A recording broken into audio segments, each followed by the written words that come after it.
Hi hello welcome to GRTV.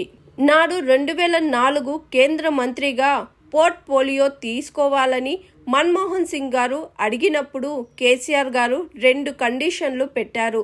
ఒకటి, తెలంగాణపై ముందడుగు వేయడం. రెండోది, కార్మిక శాఖ.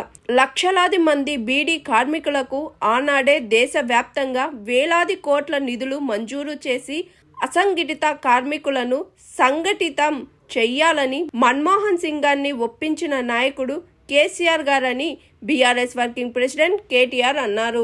మీ డెవలప్మెంట్లో, ఈ రాష్ట్ర డెవలప్మెంట్లో మీరు ఓటర్లు కాకపోవచ్చు, ఇక్కడ నీకు ఓట్లు లేకపోవచ్చు, నీకు రేషన్ కార్డు లేకపోవచ్చు, కానీ నువ్వు మా రాష్ట్ర డెవలప్మెంట్ల పార్ట్నర్ కాబట్టి నీకు నేను 1000 రూపాయలు జేబులో పెట్టి, భోజనం పెట్టి, టికెట్ ఫ్రీగా ఇచ్చి, రైళ్లు నేను పెట్టి నీ ఇంటికాడ దింపొస్తా అని చెప్పిన ఒకే ఒక్క ముఖ్యమంత్రి భారతదేశంలో కేసీఆర్. ఒక గది కేసీఆర్ నాయకత్వం అంటే, ఒక గది కేసీఆర్కు కార్మికుల పట్ల ఉన్న ప్రేమ. అంటే కేసీఆర్ గారికి ఏదో కార్మికుల పట్ల ప్రేమ ముఖ్యమంత్రి అయినాక రాలేదు. ఆనాడు కేంద్రంలో యూపీఏలో మనం 2004లో అధికారంలో చేరినప్పుడు మొదలు కేసీఆర్ గారికి షిప్పింగ్ పోర్ట్ఫోలియో ఇచ్చింది.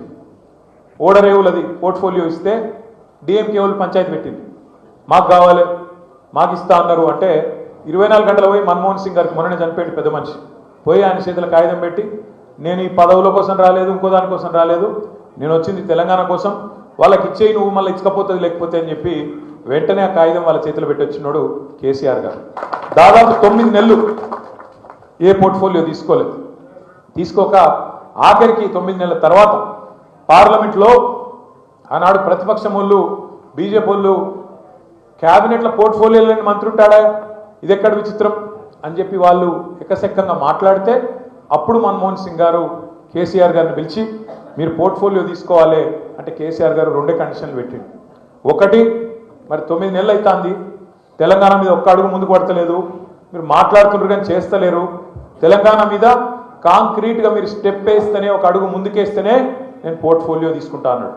సరే, తప్పకుండా చేస్తాము ఆ పని, మీరు అడిగినట్టే చేస్తామని చెప్పి మన్మోహన్ సింగ్ గారికి చెప్పినాక అడిగిండు, మరి ఏం పోర్ట్ఫోలియో కావాలని.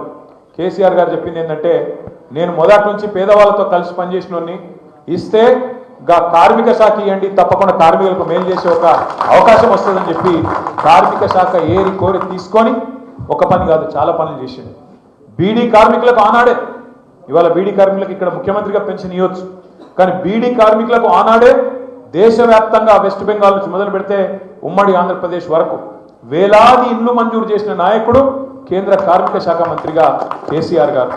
అది మాత్రమే కాదు, ఆనాడు అసంఘటిత కార్మికుల కోసం ఇవాళ మనం మాట్లాడతాం. ఇప్పుడు మా నగేష్ మాట్లాడిండు, ఏది గిగ్ వర్కర్స్ గురించి మాట్లాడిండు నగేష్, ఓలా ఊబర్ డ్రైవర్ల గురించి, స్విగ్గీ జొమాటోలో పనిచేసే తమ్ముళ్ళ గురించి, చదువుకున్నా కూడా ఉద్యోగాలు లేకపోతే ఇవాళ అసంఘటిత రంగంలో పనిచేస్తున్న పిల్లలు ఎవరైతున్నారో వాళ్ళ గురించి ఇవాళ చాలామంది మాట్లాడుతున్నారు దేశంలో.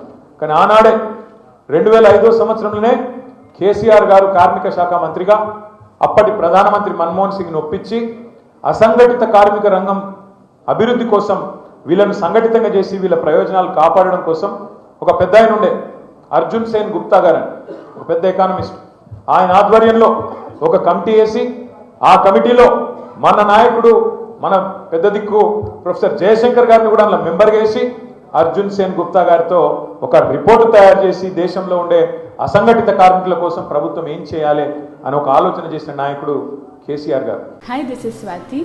లైక్ చేయండి, షేర్ చేయండి, కమెంట్ చేయండి అండ్ సబ్స్క్రైబ్ చేయండి GRTV. Hi, this is Monica. Please like, share and subscribe GRTV.